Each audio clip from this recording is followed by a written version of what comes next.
দেখো বন্ধুরা, মশলা কষানো হচ্ছে। এটা চিকেনের মশলা, চিকেন হবে, বাটার চিকেন করব।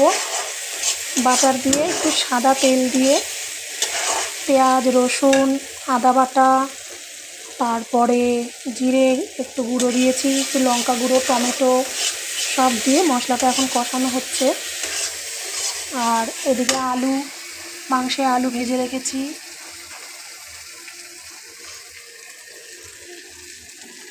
মাংসে দেবো একটু গরম জল বসিয়েছি। আর এইখানে যে মাংসটাকে ম্যারিনেট করে রেখেছি, নুন, হলুদ, টক দই, একটু কাঁচা তেল আর একটু গোলমরিচের গুঁড়ো সব দিয়ে মাংসটাকে ম্যারিনেট করে রেখেছি। এই যে এবারে মশলাটা প্রায় কষানো হয়ে গেছে। দেখো মশলা থেকে তেল ছেড়ে দিয়েছে। এবার কাজু বাদাম বাটাটা দিয়ে দেবো, কাজু বাদাম বাটা।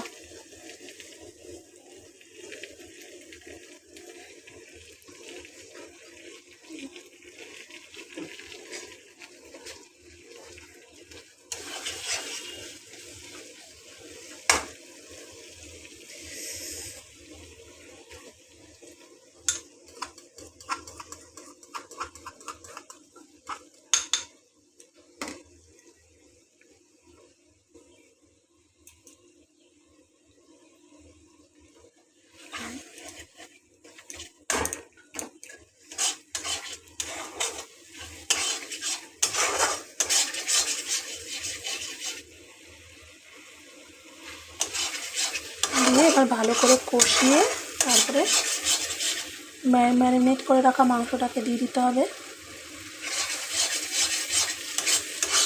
দিয়ে তারপরে আবার কিছুক্ষণ কষাতে হবে।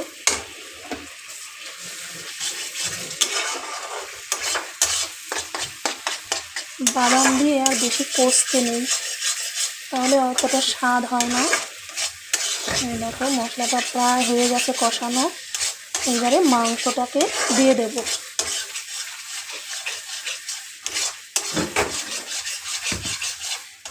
মাংসের সাথেও আবার কিছুক্ষণ কষতে হবে মশলাটাকে। এই যে মাংসটা দিয়ে দিলাম।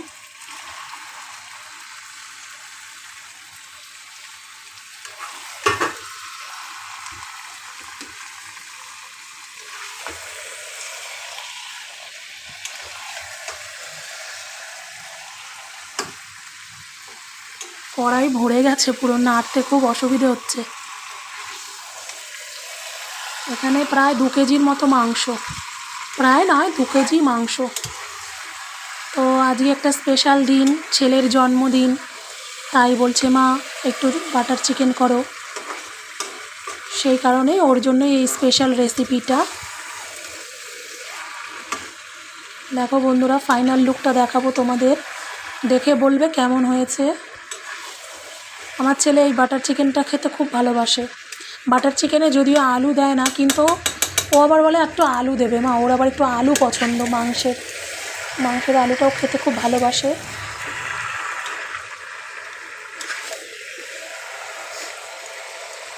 একদম টোটালি এটা বাটার চিকেন নয়, বাটার আর ওই কাজু বাদামের ফ্লেভারটা থাকে ওর মধ্যে।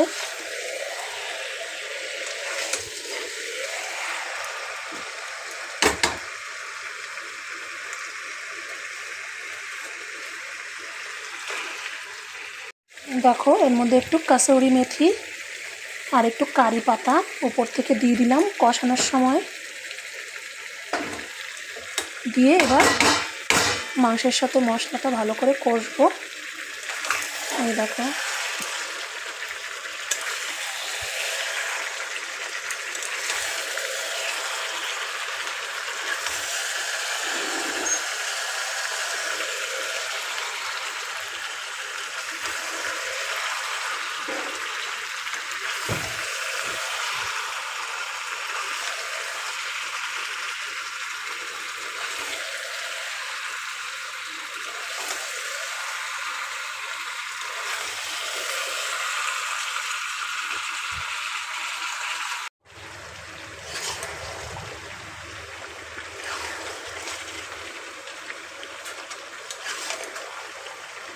দেখো বন্ধুরা, মাংসটা প্রায় অনেকটাই কষানো হয়ে গেছে। আর এখানে দেখো ইলিশ মাছ ভাপে, এই যে ইলিশ মাছ ভাপে রান্না হয়েছে, এটা হয়ে গেছে। এটা এখন থালাতে ঢেলে নেব। আর এখানে আছে পটল ভাপা, সর্ষে দিয়ে পোস্ত দিয়ে পটল ভাপা করেছি। এই যে একটু ছোটো ছোটো লম্বা লম্বা করে আলুও দিয়েছি। এই যে পটল ভাপা, এটাও হয়ে গেছে, থালায় রেখে দিয়েছি।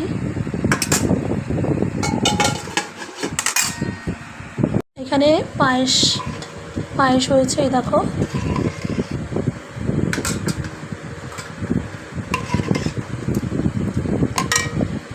পায়েস,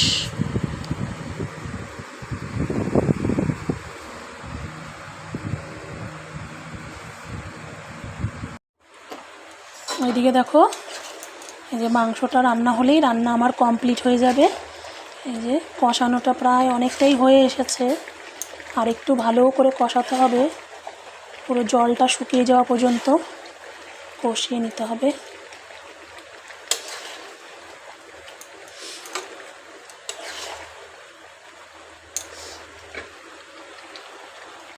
এই যে ইলিশ মাছ, এটা থালায় রেখে নিয়েছি, দেখো সব একটা বাটিতে আলাদা একটু রেখেছি।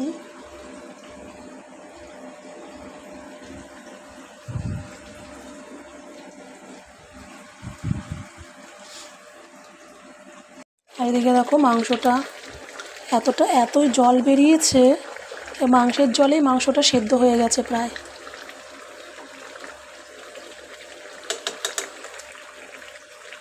দেখো বন্ধুরা, মাংসটা কড়াইয়ের থেকে গামলাতে ট্রান্সফার করে দিয়েছি। এই যে, কারণ ঝোল আলু দিয়ে কড়াইতে আর ধরছিল না, দেখতেই তো পাচ্ছিলে, কষাতেই ভীষণ কষ্ট হচ্ছিল।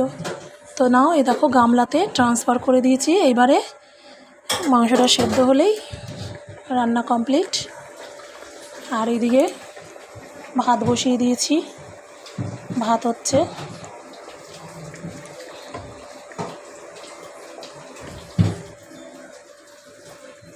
মাংস রান্নাটা কেমন হয়েছে বন্ধুরা জানাবে কমেন্টে অবশ্যই।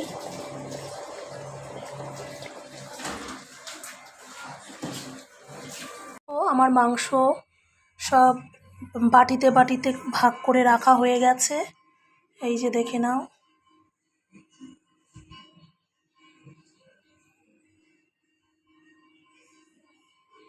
আর ওই ভাসুরদের ঘরে আর ননদের বাড়িতে পাঠিয়ে দিয়েছি, তা সেটা আর দেখানো হলো না। ওদেরকে সব কিছু মাংস, পটল ভাপা, ইলিশ মাছ, পায়েস সব টিফিন কৌটোতে করে দিয়ে ওদের পার্সেল করে দিয়ে দিয়েছি ভাসুরদের আর ওই ননদদের বাড়িতে। আর এখানে দেখো চাটনি করেছিলাম, আমের চাটনি, কিছুটা দেওয়া হয়েছে ওদেরকে, আর আমরাও কিছুটা খেয়ে নিয়েছি। এই যে, আর তোমাদেরকে তো আগে ইলিশ মাছ আর পটল ভাপাটা দেখিয়ে দিয়েছি। এই যে পটল ভাপা, এই যে আমার টোটালি সব রান্নাবান্না একবার দেখে নাও বন্ধুরা সব। এটা পায়েস, এই যে এখানে স্যালাড আছে, দেখো স্যালাড, শসা পেঁয়াজ।